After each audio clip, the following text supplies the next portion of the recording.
எப்பா மல்லாக்கு படுத்து விட்டத்தை பாக்குறது எவ்வளவு சுகம். அதுவும் கால விரிச்சு தூங்குறல என்ன காத்தோட்டம். பில்டப் பண்றணும், பீலா வரணும், அது முக்கியம் இல்ல. நம்ம எது பண்ணாலும் இந்த உலக நம்மள உடனே உத்து பார்க்கணும். நாதாரித்தனம் பண்ணாலும் நாசுக்கா பண்ணணும்டா. ஆனா நம்ம பண்றது 4 பேருக்கு புரியப்படாது, தெரியப்படாது. இப்படியே உசுப்பேத்தி உடம்ப ரணகலம் ஆக்கிட்டாங்கடா. சோனமுத்தா, டேய் டேய் டேய் சோனமுத்தா, போச்சா? என்ன பொழப்பு இது? நம்ம வாழ்க்கை எதை நோக்கி பயணமா போய்கிட்டு இருக்குன்னே தெரியலையே. நம்ம யார் வம்புக்கும் போறது இல்ல, யார் தும்புக்கும் போறது இல்ல.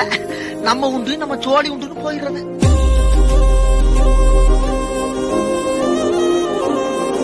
போய் தொலை. எது போய் தொலையா? நாங்க போவோம், இங்கேயே பாய வச்சு கூட மல்லாக்க படுப்போம். உனக்கண்ணா நீ போயா முதல்ல.